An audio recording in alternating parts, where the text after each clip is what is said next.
Assalamualaikum warahmatullahi wabarakatuh. Innal hamdalillah nahmaduhu wa nasta'inu wa nastaghfiruh wa na'udzu billahi min syururi anfusina wa min sayyiati a'malina. Allahumma shalli wa sallim ala sayyidina Muhammadin nurika sari wa muladikal jari wa jama'na bi fi kulli atwari wa ala alihi wa sahbihi ya nur qalu subhanaka la ilma lana illa ma 'allamtana innaka antal alimul hakim. Rabbi shrah li sadri wa yassir amri wa hlul 'uqdatam min lisani yafqahu qawli. Rabbi zidna ilma warzuqna fahma. Bismillahirrahmanirrahim. Nawaitu ta'alluma wa ta'lim wa tadhakkur wa tadhkir wa naf'a wal intifa wal ifada wal istifadah wal hasa ala tamassuk bi kitabillah wa sunnati rasulih wa du'a ila huda wa dalala al khair ibtighan wa jilau mardatihi wa qurbihi wa thawabihi subhanahu wa ta'ala. Hadirin hadirat yang dirahmati Allah Subhanahu wa taala, dia puji syukur kita haturkan kepada Allah yang telah mengumpulkan kita pada malam ini. Mudah-mudahan pertemuan ini pertemuan yang barokah dan hujan yang mengguyur kita pada malam ini menjadi hujan rahmat dari Allah Subhanahu wa taala. Salawat serta salam kita sampaikan ke hari baju dengan Nabi besar kita Nabi Muhammad sallallahu alaihi wasallam beserta keluarga besarnya, ahlul baitnya, zuriyatnya, tabi'in.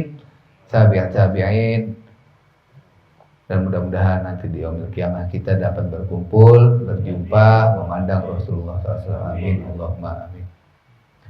Hadirin yang dirahmati Allah Subhanahu wa taala, mudah-mudahan orang tua kita semua diberi kesehatan oleh Allah Subhanahu wa taala, dipanjangkan umurnya, dimudahkan rezekinya, dan mudah-mudahan anak-anak kita semua dijadikan anak-anak yang saleh dan saleh. Amin. Allahumma amin. Kita masuk ke dalam hadis ke 40 dan termasuk malam ini kita pembahasan hadis yang terakhir sebelum bulan puasa. Berarti tinggal 19 hadis lagi. Kalau mulai habis lebaran sebulan 2 kali, insya Allah sebelum penutupan sudah selesai nih daripada kitab Mukhtarul Hadis. Insya Allah. Kalau Rasulullah Sallallahu Alaihi Wasallam, kalau Allah Taala, ana inda dhanni abdi bi falyadhun nabi masya. Nabi kita Nabi Muhammad Sallallahu Alaihi Wasallam bersabda, Allah Subhanahu wa taala berfirman, ini hadis qudsi ya. Pernah kita bahas dalam hadis qudsi bedanya dengan firman Allah Subhanahu wa taala dengan daripada ayat-ayat suci Al-Qur'an. Di antaranya sedikit aja, kalau baca Quran dapat pahala baca Quran. Dan kemudian hadis qudsi ini perkataan Allah melalui lisan Nabi Muhammad, tetapi tidak bisa dijadikan sebagai ayat di dalam sholat. Hadirin yang dirahmati Allah Subhanahu wa taala, Nabi kita Nabi Muhammad SAW bersabda dan Allah berkata, ana inda dhanni abdi bi falyadhun nabi masya. Aku ini, kata Allah, berada pada sangkaan prasangka hambaku terhadapku, maka berprasangkalah kepadaku sebisa mungkin, semampu mungkin. Ini termasuk hadis yang paling ana cintain. Ini hadis qudsi yang paling ana populer buat motivasi hidup ana pribadi. Ini hadis yang buat harusnya kita gembira, karena ini harapan. Di dalam hadis ini ada harapan kalau kita berprasangka baik sama Allah, maka itulah yang akan dikasih oleh Allah Subhanahu wa taala kepada kita semua. Hadisun sahihun rawahul Hakim. Hadis sahih riwayat Imam Hakim. Hadirin yang dirahmati Allah Subhanahu wa taala, dan husnuzan ini adalah prasangka baik yang mana kita dianjurkan oleh Nabi kita Nabi Muhammad sallallahu alaihi wasallam. Ada 2 perkara yang mana dari kebaikan tidak ada selain 2 perkara ini yang paling tinggi nilainya. Yang pertama apa? Husnuzon kepada Allah. Yang kedua adalah husnuzon kepada hambanya Allah. Dan ada 2 perkara dari keburukan yang tidak ada yang lebih buruk daripada keduanya. Apa? Su'udzon billah wa su'udzon bi ibadillah. Berburuk sangka sama Allah dan berburuk sangka kepada hamba-hambanya Allah. Kebalikannya. Maka dari itu ayyuhal ikhwan yang dirahmati Allah Subhanahu wa taala, sebisa mungkin kita menanamkan prasangka yang baik kepada Allah Subhanahu wa taala, dan jangan pernah kita berputus asa dari rahmatnya Allah Subhanahu wa taala. Ada kisah seseorang yang sudah di neraka, disiksa sama Allah di neraka, tapi punya prasangka yang baik sama Allah. Ini orang udah disiksa di neraka. Mempunyai prasangka yang baik sama Allah. Bahwasanya Allah itu Maha Rahim. Allah itu Maha Ghafur. Maha penyayang, Maha pengampun. Di dalam hatinya ketika disiksa, dia bersangka bahwasanya, berprasangka baik sama Allah, bahwa Allah akan menyelamatkannya. Dengan prasangka baik itu, maka Allah Subhanahu wa taala panggilkan malaikat untuk menyelamatkan hambanya yang sedang disiksa di api neraka tersebut. Berkat apa? Mempunyai prasangka yang baik kepada Allah Subhanahu wa taala. Maka dari itu ayolah hadirin, penting banget kita berprasangka baik kepada Allah Subhanahu wa taala. Di antaranya menjadi motivasi kita, juga menjadi kita lebih percaya diri, lebih yakin kalau kita berprasangka baik sama Allah. Hadirin yang dirahmati Allah Subhanahu wa taala, apa itu dzan? Dzan adalah taghlibu ahadi at-tarfain. Dzan itu adalah mengunggulkan, menguatkan, atau menyangka. Ada yakin, ada dzan. Kalau yakin ini 100%. Dzan ini prasangka. Kemudian maknanya apa? Allah Subhanahu wa taala mampu memperlakukan kita sebagai hambanya dengan apa yang kita sangkakan. Allah Maha mampu memperlakukan, mengabulkan sesuai dengan angan-angan apa-apa yang disangkakan. Bahwasanya Allah akan memperlakukannya demikian. Wal murad anna inda amalihi wa rojahi. Ini termasuk juga daripada roja atau harapan kita terhadap Allah Subhanahu wa taala. Jadi harapan kita, prasangka kita selalu harus yang baik kepada Allah Subhanahu wa taala. Tetapi tidak hanya kepada Allah Subhanahu wa taala, juga kita berprasangka baik kepada hamba-hambanya Allah Subhanahu wa taala. Bagaimana nih kalau kita udah husnudzon meleset? Misalnya contohnya, wah ini orang bangun pagi nih, mungkin mau sholat subuh ke masjid, nggak taunya bukan mau sholat subuh ke masjid. Misalnya cuma beli sarapan, nggak sholat, bangun doang subuh tapi nggak beli sarapan doang, nggak sholat. Tapi kita udah husnudzon, wah ini masya Allah nih mungkin orang sholat ke masjid, gitu. Tapi ternyata bukan sholat ke masjid, sebenarnya beli sarapan, nggak sholat ke masjid. Udah husnudzon, tapi meleset. Nah, justru husnudzon itu memang untuk memperbaiki hati kita daripada segala sesuatu yang sangkanya itu meleset. Contoh misalnya kita udah tahu nih, wah ini paling nggak sholat, tapi kita perbaiki dengan husnudzon. Oh mungkin dia sholat, oh mungkin dia beli sarapan dulu habis itu sholat di rumah. Oh mungkin dia. Jadi husnudzon ini meskipun kita udah tahu karakternya atau gimana, tapi itulah husnudzon untuk memperbaiki daripada hati kita. Bahkan Sayyidul Walid Al-Habib Umar bin Hafidh itu mengajarkan kepada kita itu harus mencari 10 alasan agar berbaik sangka kepada orang. Misalnya kenapa orang itu kok nggak pernah negor kita lagi? Nah, kan kadang kalau ada orang yang biasanya dekat atau komunikasi sama kita, tahu-tahu orang itu hilang komunikasi. Apa saya ada salah?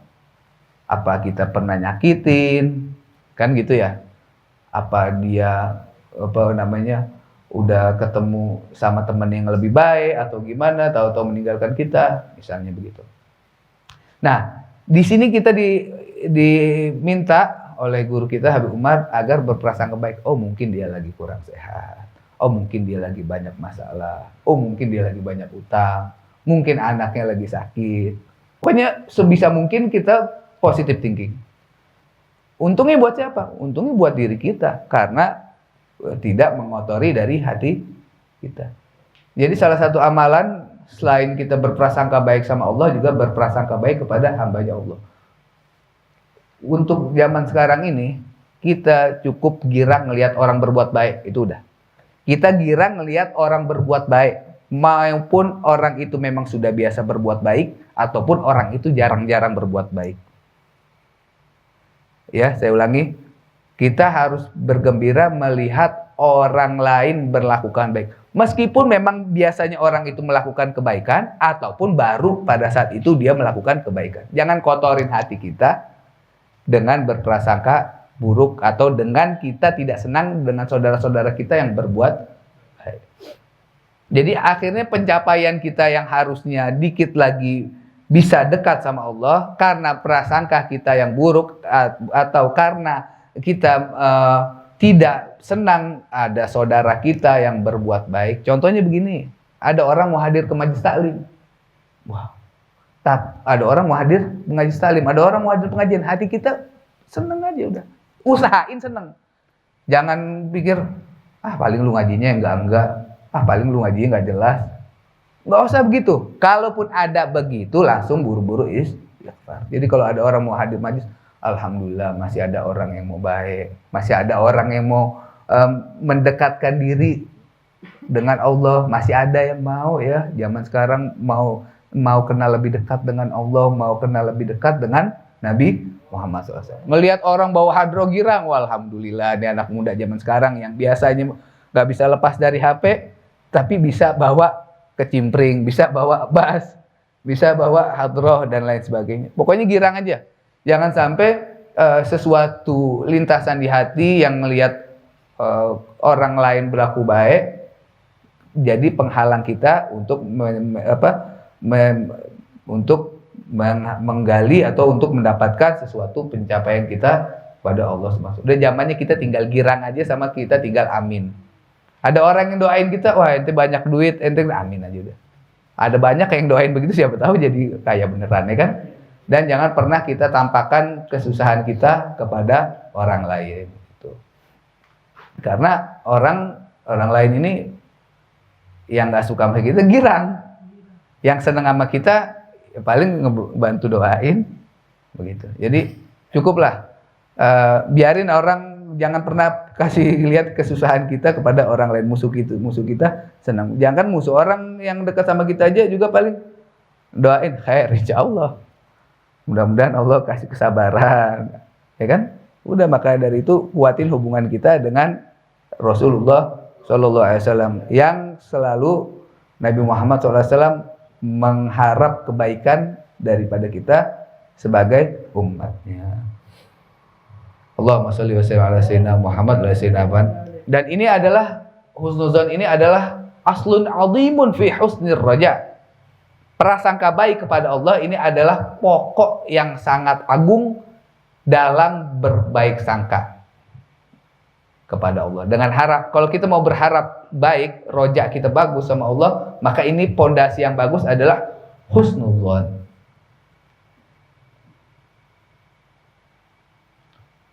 Walaysa lana wasilatun ilahi illa dzalik. Dan tidak ada jalan bagi kita untuk sampai kepada Allah kecuali dengan hal tersebut. Harus selalu diasah agar kita berprasangka baik kepada Allah Subhanahu wa ta'ala. Jangan juga kita putus asa dari rahmatnya Allah Subhanahu wa ta'ala. Hadirin yang dirahmati Allah Subhanahu wa ta'ala, yang terakhir yang kita bisa ambil dari ini faedahnya apa? Al-hathu ala husnidhan billahi ta'ala.